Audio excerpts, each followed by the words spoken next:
as a player, sometimes you are a product. This is the worst part of the game. Ronaldo, Messi. It's Cristiano, Cristiano. He's this aura, this everything. We often miss it in Europe, because in Europe we always want to play really nice football.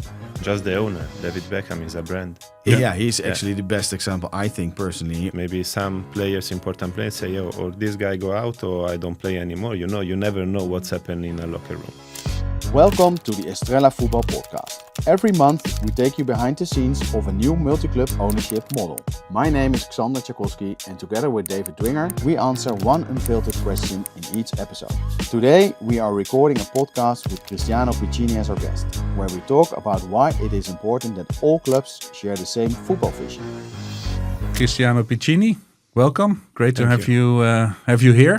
Thank you. As our host. In our previous episode, we talked about how Estrella, the horizontal football club, focuses on the majority of the pitch, right? How we come into football clubs, how we add value, but in the end, it's football, right? Yeah. What we're actually talking about. So we thought it was good to talk to one of our partners who is an actual football player, just very recently retired. Welcome to the show, and let's talk some football. Former Thank you. Italian international, Valencia, Sporting Lisbon, Betis. Betis Sevilla, and your first club was Sampdoria, right? No, Fiorentina. Fiorentina, yeah, you told me. My first club, yeah. First club. Oh. And how is it as a football player? Did you always want to become one? Yes, it was really clear for myself from when I was young, and of course it's not easy. You have to be really focused on the trainer, on the everything, the habits, but yes, it was a great journey, great career, really nice experience, and now it's finished. Were you like an early starter? Like you started football when you were 4, or maybe a little bit later in your 6 youth? years old. Oh, 6. Okay, Yeah. so young. I started in a small club. Name is Sporting Arno. Is a small club close to Florence. And then when with 10 years old, I go to Fiorentina. Fiorentina catch me from Sporting Arno. I go there, and then I do everything until 18 years old. I debut in first division.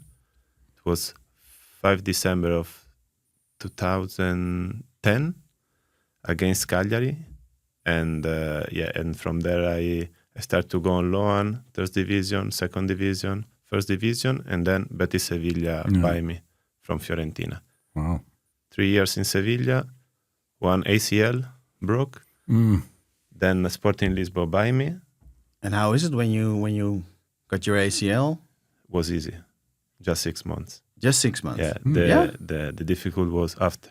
The really difficult injury was after. But why is it difficult? Because it's in your head. Because, you're afraid, or because what? it was really difficult to recover from the injury. Yeah. The ACL was operation, surgery, 6 months rehab, and in 6 months I play again with my team. Okay, cool. And then no problems. The knee was perfect. Then I play one more season in Betis Sevilla without problem. Then I go to Sporting Lisbon. They buy me for 3.5 million. I think the best season of my career in Sporting Lisbon, and then Valencia buy me for 10 million. I do one good season in Valencia. I start to go with the Italian national team. We win the Copa del Rey against Barcelona, against Messi. Nice. Cool. Yeah, and then in my second season in Valencia, in the beginning, patella bones fracture, and that was really difficult. The recovery, rehabilitation, 2 years and a half to back on the pitch. So I broke my knee with 26, and I restart to play with 29. Oh wow! So that's massive. From there was and probably more difficult because you're getting older.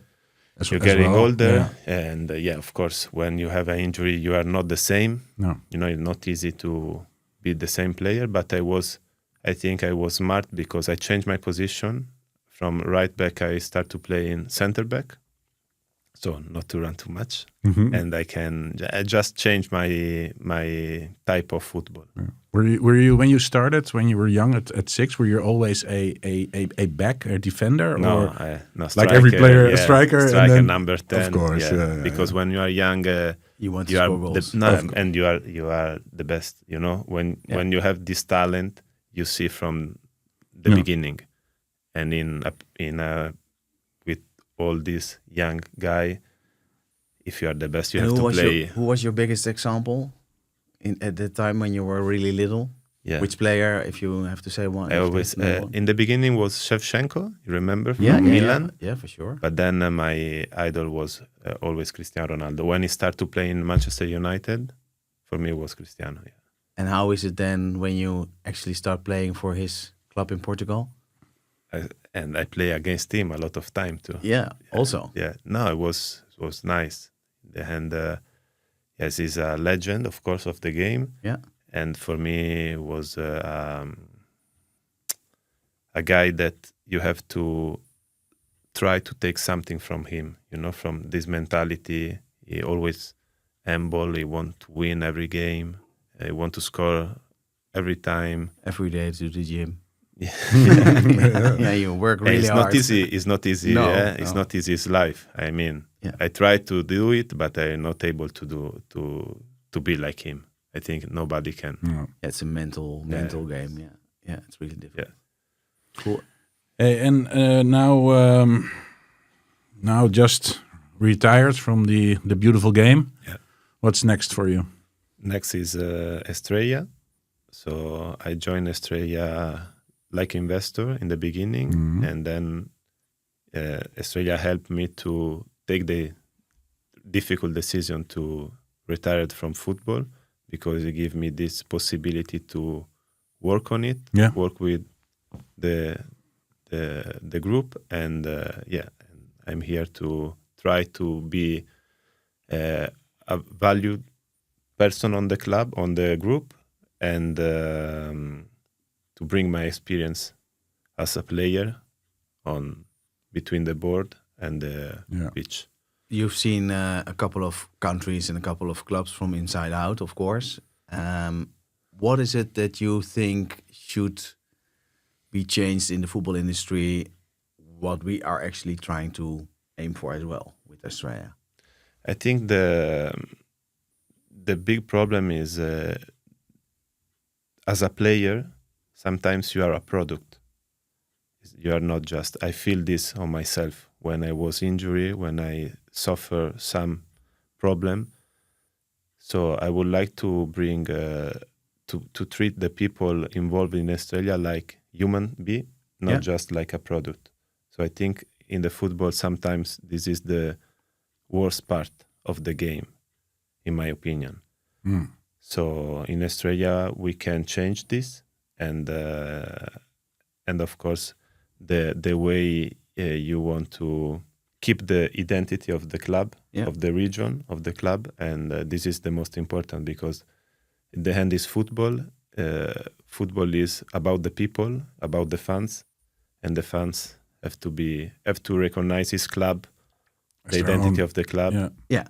You cannot change everything for me. No, I think so as well. So the fans, they really need to be able to identify themselves with the club and also the players. So from a player point of view, how did you try to do that when you were a player? How did you try to connect with the fans, for example, in Valencia? Yeah, in Valencia was for me was my club. No, 3 days ago they invited me to Mestalla, all the stadium, 40,000, 50,000 people, give me this. You say goodbye. Farewell. Goodbye. Yeah. It was really emotional. So how you connect with these people? For me, it was just to be the person I am. I every time I speak with the truth. So I'm not a fake person. And when you play in this level, sometimes you see the interview of the players. Every player say the same things. Yeah. Yeah, So, but it is difficult to talk to the press as a football player, because you're not like, you want to play football. and then you have but these you have journalists to build asking, some well, skills, because it's your work in the hand. and did you train that or? I don't train. For me, it's natural. Yeah. And then when I broke my knee, there people know about my problems. I passed for depression, so a lot of things that they know everything what I pass in 2 years and a half. And when I go back to play and I score again for Valencia, it was really magic because people was really happy for me. And from there they start this connection with me, With the fans. But I feel this just in Valencia. For example, in Betis, it wasn't like this. It was different.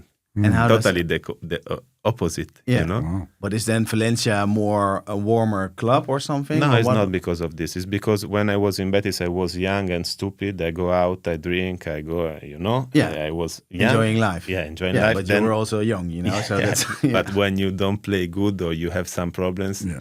they know because you do this kind Yeah, of okay. life. So they blame you because they say you don't play good because you're all course. day in the... Yeah, okay. Yeah. Yeah. And in Valencia, I go to Valencia like a man, with my wife, with my kid, Yeah. and of course another mental Mindset, yeah. mindset. Yeah. So Other it phase was in your different. career, of Yeah. course. What can you tell us about how your experience as a player, right, who has played on the highest level, national team, played Ronaldo, Messi. How can you utilize your experience as a player to help us build Estrella, right? So, of course, we have, what we're doing is buying clubs who fit the thesis and the criteria from a brand perspective, from a location perspective, from everything. But you specifically look at, as the head of football on the pitch. So, what do you look for? Can you tell us a little bit about? For me, it's important the style we want to give to our teams. It was really nice. It will be really nice if with all our teams we can find a solution to play the same style of football. Because if tomorrow we need a striker for another club, we can change the striker from one club to another club, and the striker come and he don't have to adapt it to a new style of football. This is, I think, is important, and of course to her, what is the problem on the club? Because football players are on the pitch, they know they don't have. I don't know. I think we need one more physio because we are 30 players and we have just 2 physio. We cannot, this Or we need a gym. We need the gym in some case, and her the players, and of course try to help them to improve and to perform in the better way, because the hand, as we talked before, we can build a brand and everything is great, but if you don't perform on the pitch, you don't win the games. Yeah, fans are not with you. Yeah, agreed. And that is what maybe the description on what you do when we have the club, right? So, what is the preparation for that from your side? So, as you know, we look at maybe 30 clubs at the same time, right, which are in our funnel. And the closer we get, the more people look at the club, right? So you look at it from a sporting perspective, and we look at it from a finance perspective, brand perspective, etc. What can you tell us a couple of things where you really focus on when you review a club in the let's say in the due diligence phase? Okay. Well, maybe we need to take one step back, because we experienced actually one thing with a football club that we were talking to invest in, and then they suddenly changed the trainer, and then we were thinking, okay, we actually didn't want to intervene with the sportive side of things, because our expertise is more on the branding and the marketing and the digital technology. So everything was basically focusing in the due diligence phase on that part of the football club, and then suddenly they changed the trainer of the first team, and then we were actually thinking, okay, and what do we do now? Because then, of course, also promotion is important, or the success on the pitch is also important, because if you don't promote, you still lose a lot of money, and then we need to cover these losses, of course. And that's also when we thought, okay, it really helps if we have someone on board that actually is a former football player, really good experience, great experience. So if you look at this and you hear this, what would you bring to the Estrella Football Group that can help us basically cover this? Yeah, as the last time I see the game, and I give you my opinion about the game, about the players, about the style of the play the coach want to give to the team. But of course, if you want to play like this, you have to. It's important to have the players can play this game. Yeah. You cannot ask to one player, he cannot pass the ball like this, or maybe it's really good with the head and everything, but if you want to play football and he don't have this quality, you cannot play to this football with him. Yeah. So for me, it's just check the games, give my opinion on what style of the game we need to play with this type of players. And is this the Yeah. playing So style? what is the so just on that last comment? So that's what is the potential of the team, right? So not necessarily if they can promote, but does it fit what we want to, or what the club wants to achieve? I think that's the angle you're looking for. Yeah. Right. So the club has a certain ambition and a certain level, and you look for, can these players actually perform in the way that the club wants? Yeah, I guess, right? That is not about the club, because the club can have this ambition. Yeah. But it's about the coach. In the hand, Okay, the coach yeah. put the Yeah, players but that's on the interesting pitch. because who determines the style of play? Yeah. Is that then The the coach. club or the coach? Normally, it's the coach. The club, for example, you are a sport director, and you want this coach. You want this coach because you like him, because you like the way he play with these style, games, the style and everything. Okay, I bring this coach. I put the coach on the bench, start to train the players. I started to train the players. I want to play like this game. I want to build from behind. I want the goalkeeper up when we have the ball. I do example, no? The center defender open, the right and the left back go up, one midfield go down, and we do a diamond with the goalkeeper, and we can build from there, no? And then movement on the everything. Okay, but you need the player to do this. Because if you give the ball to the goalkeeper, and the goalkeeper, the first thing he do and stop and go fly ball, But the difficulty you ruin here everything. is that basically my experience when I was working for Pek Zwolle was that they hired a lot of different coaches before I came in. And then the difficulty is that if you hire a coach that plays in a certain style, and then a year later you take another coach that totally plays different game, then you need to basically change the whole squad. It's really expensive because the player can basically be suited for one coach and one style of play, but not for the other one. How do you see this for a club? How do they basically make sure that they choose a coach that plays every time in the same way? I think you have to choose the coach is really close to the idea of the first coach, and sometimes something is broke between the players and the coach, and you have to change because it's really difficult. There's no trust between go back. Yeah, I feel that's a big issue in football, right? If we, especially maybe just focusing on the Netherlands for now, but it almost seems like with the constant change of coaches, head coaches within clubs, it almost looks okay. Whoever is available, then we'll adjust to that style. Yeah. And where you would argue that it's better that if the club sets this is how we want to play, right, which is always offensive or always defensive, it doesn't really matter, just a vision, and then adjust the coach to that, rather than what you're saying and what your experience is. And I think you're saying the exact same thing, that we look, okay, who's available, we'll play that style, let's go for it, hopefully it works. It's weird, right? Yeah, that's totally weird. It's totally weird. In normal business, you wouldn't do that. You don't hire an MD and will just follow whatever happens. No, you see if you have the same vision of going together, which is, I think, in there's so many weird things in football that, and this is one of them, that you're very dependent on who is available, and well, that's pretty much it. Is he available? Available, then we'll play. And salary. Yeah, and salary. If I can, if it works, it works, and then we'll pay see. you know. Yeah. It's one of the biggest problem in football, and you don't give to the coaches the time to give this philosophy to the players.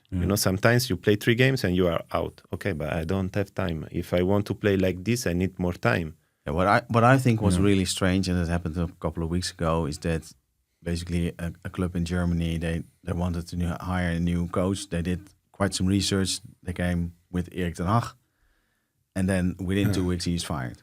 Yeah, Bayer Leverkusen, no? Yeah, Leverkusen. Amazing, huh? Amazing. Yeah. How can that happen?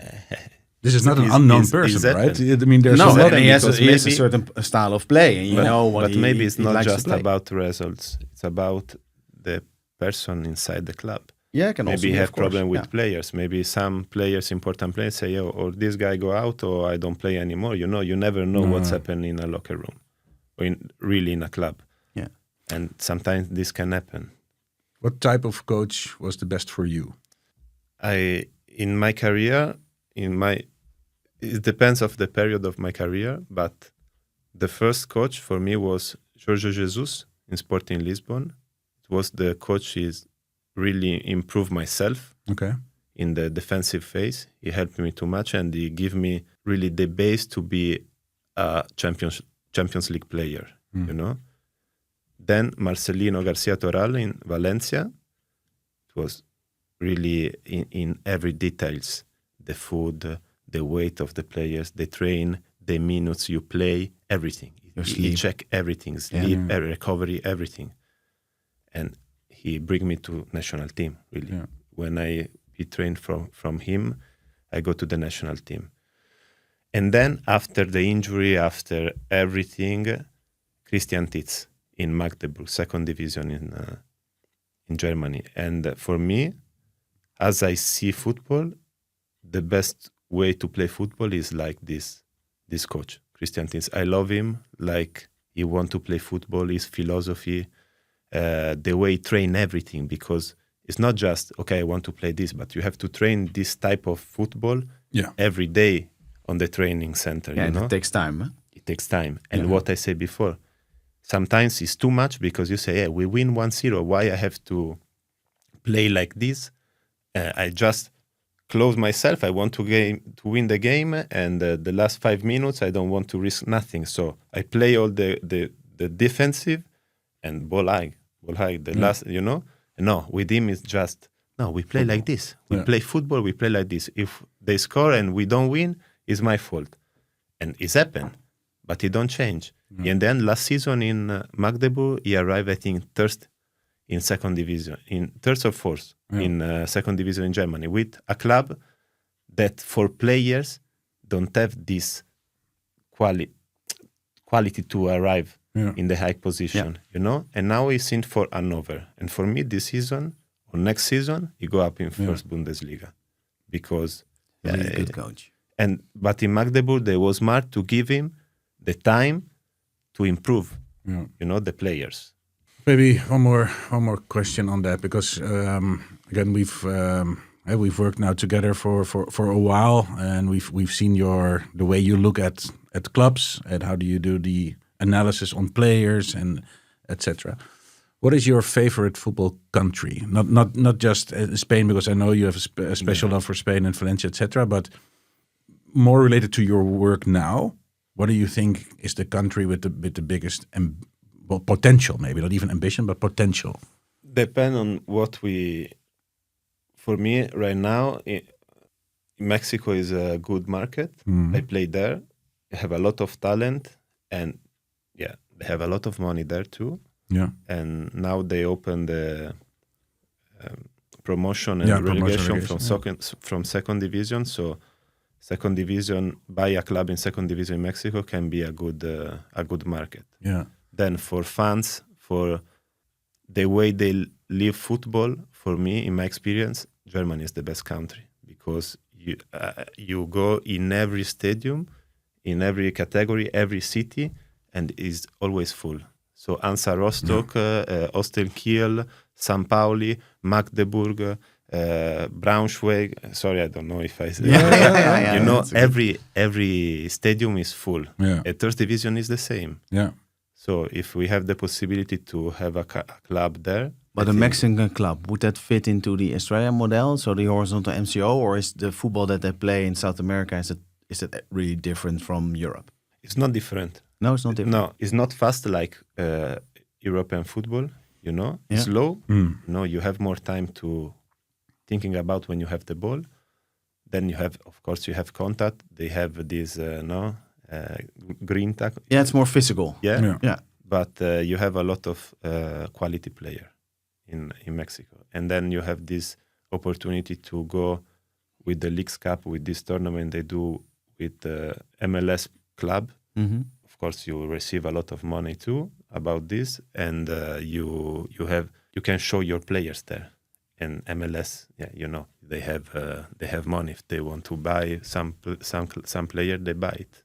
Yeah. But does it indeed fit the horizontal MCO model like we're building it? I mean, a football club is a football club, but not really, right? So we are looking for a certain mix of clubs, right? From Cascais 6th division, but beautiful location, and we're very fairly far advanced, I would say, with a 3rd division German club. It's a beautiful brand, football focused, great infrastructure. Then Mexico seems, right? Italy, Spain, Belgium, Dutch clubs. We looking at this whole suite, and then Mexico. Yeah, but that's because you know Europe, right? Yeah. So, yeah. So maybe it is just being biased because I've never been to Mexico as well. I can probably not name one Mexican player, to be honest. So I wonder, does that really fit for us, or is it like a brand club, or would it be the football side of things more? I think it's still really interesting because I know Mexico quite well, and there are a couple of Mexican players, not only for PSV Eindhoven, but also for Ajax that play really well. Okay. You couldn't mention one.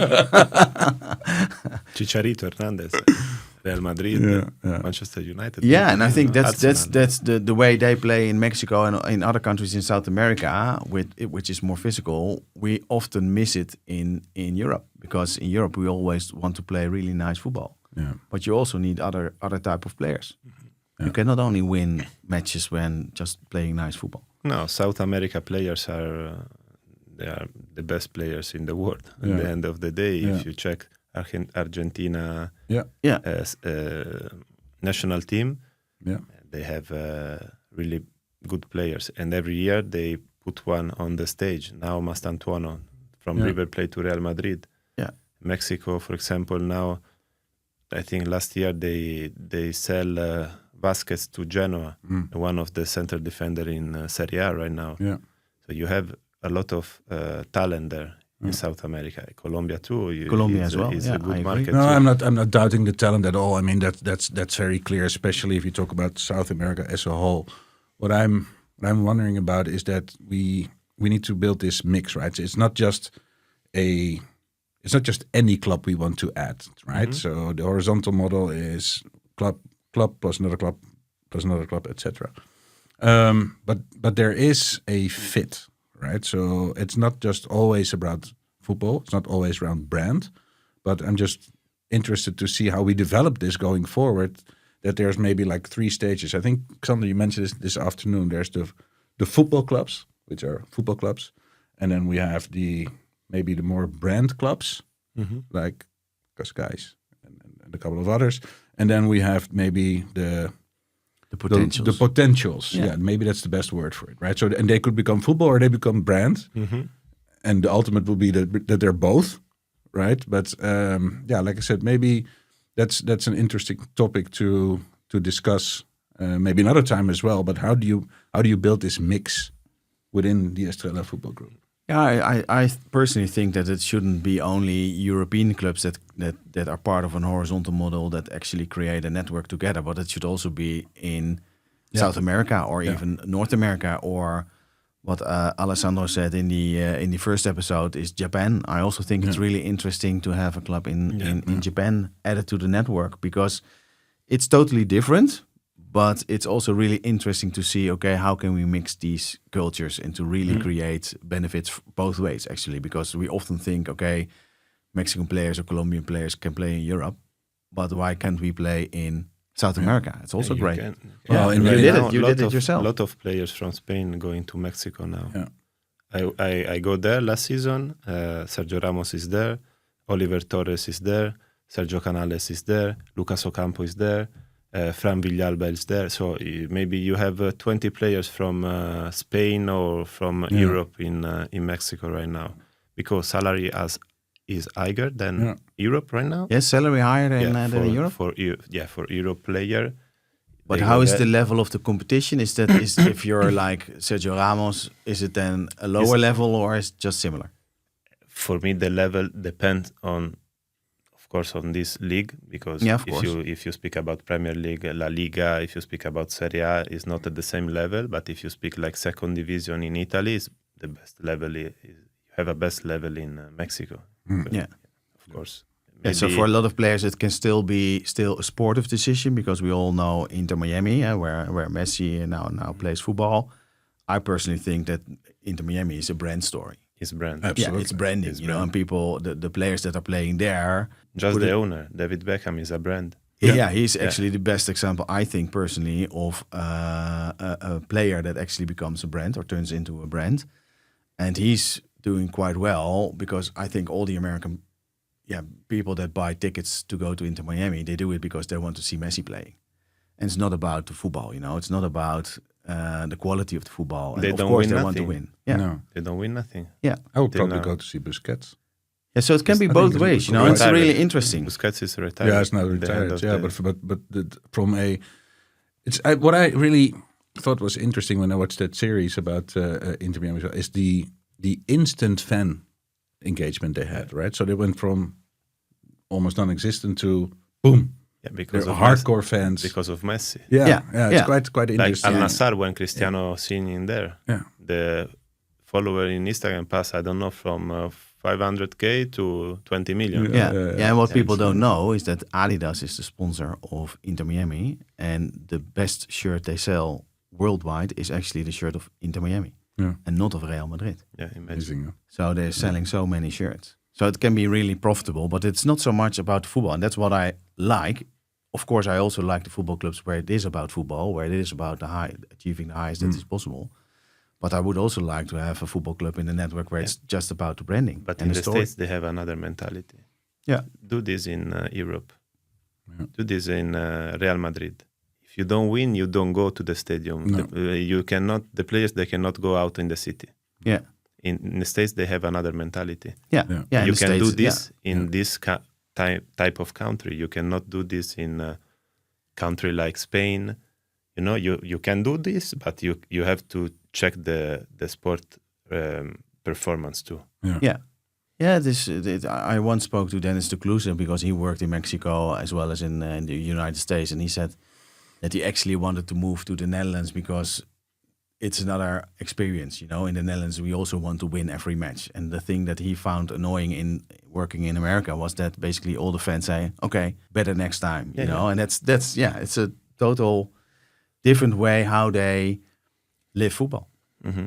Yeah. But it still can be really interesting. Because they are really not fans of football. They start to be fans 2 years ago. Yeah. They are fans of American football. They are fans of baseball. They are fans of NBA. Football, soccer, for them is not this kind of sport. Yes. So they go to the stadium because of Messi, because of these players. And if they win or they lose, they don't care.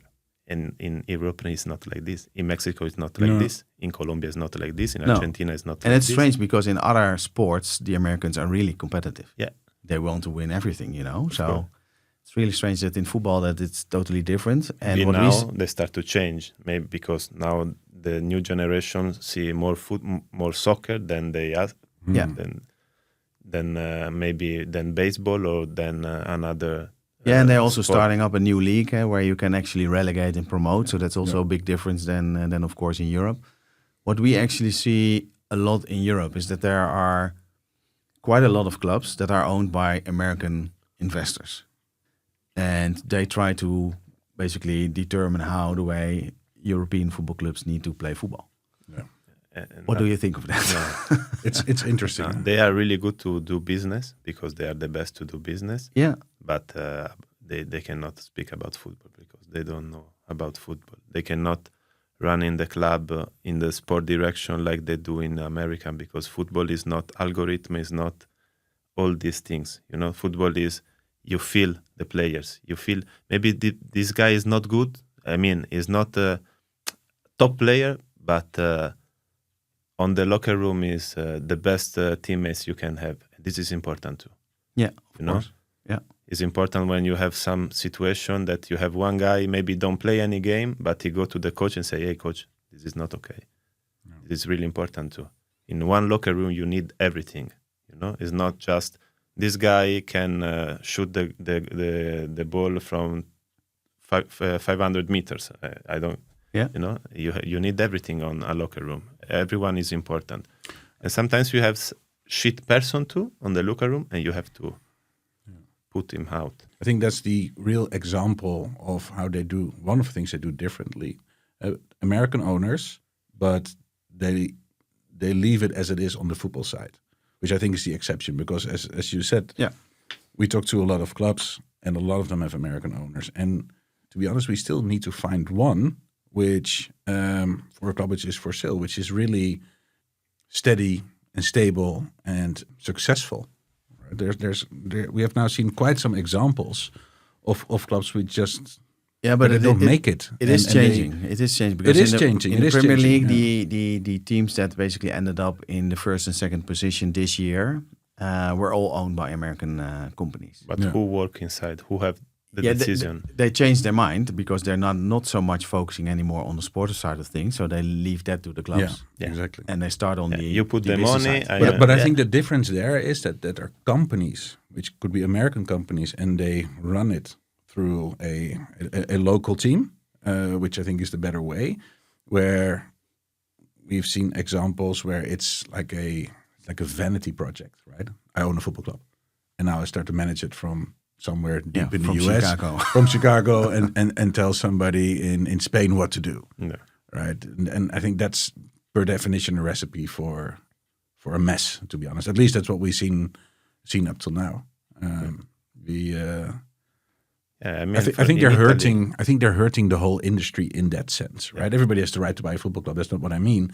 What I mean is that if you play this game, if you want to be in football and you want to own a football club, then you should do what you think is best, but also see and feel. And like you said, it's not an algorithm. You need to feel what happens. Yeah. I think that's also in the business of football. You also need to feel what is right and what is wrong, what you should do, when you should do it, when you should just listen. And understand you don't have football DNA inside you. You have American football DNA, and then we should listen, right? We as in the European side of things. Yeah. So, and the funny thing is that football is a total global sport, and I think North America is definitely catching up, absolutely, but it's not part of the DNA yet, I think. Yeah, and I think that you need local people with actually the expertise that help you as a club. You know, you need the boots on the ground. What Americans always say. You can check Como too. Como is not from America owners; it's from Indonesia. Indonesia owner. Yeah, but who is working there? Yeah, all people of football. Yeah, they do history of football. Yeah, Thierry Henry is inside. Just Fabregas is inside, and this is the coach. Rafael Varane is inside. Yeah. You know, and they do the club. You put the money, and I make you win money. And I make perform my team. Yeah. You know? This is the way for me. Yeah. And if you look at Como, what is then your view on it? Is it successful?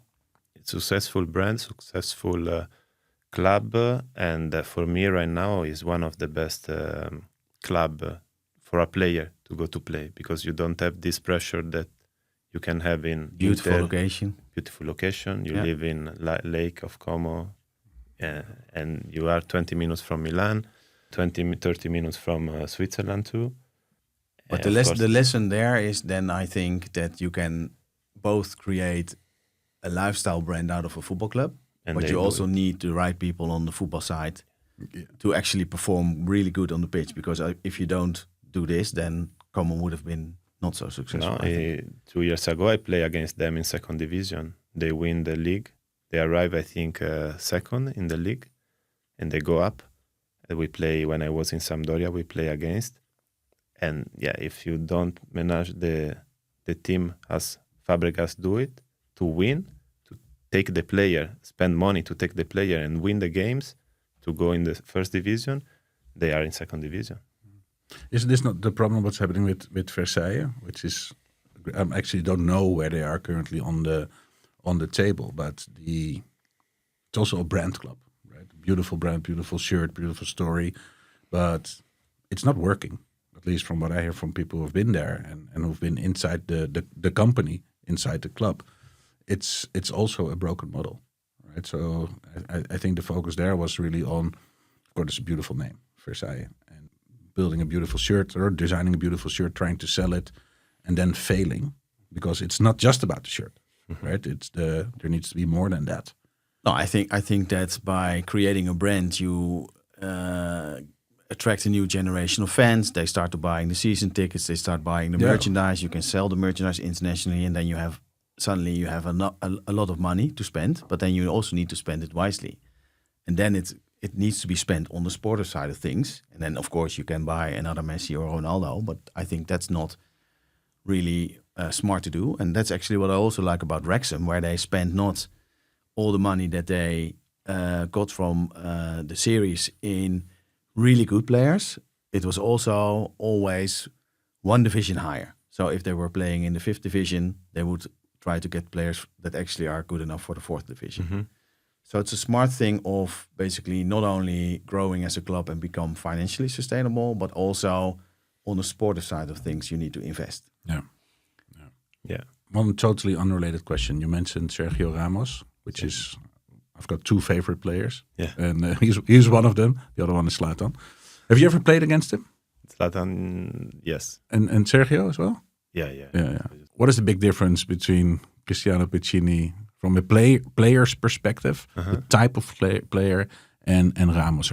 Because I think in the introduction, you mentioned before that you're what do you say about the type of defender you are? You're not with class. A class defender. Yeah. Sergio Ramos is everything. He's class, exactly. Because I think he actually has class, but he also is this. For me, he's one of the best in the history, so I cannot be compared with him.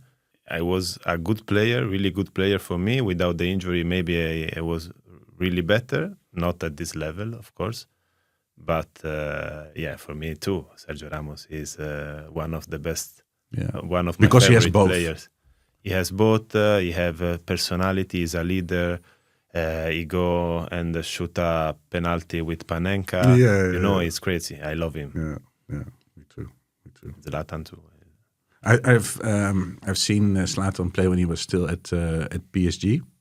Of course, at Ajax when I was younger, but at PSG, I was with my oldest son at the time. I think he was like maybe 10 or 11.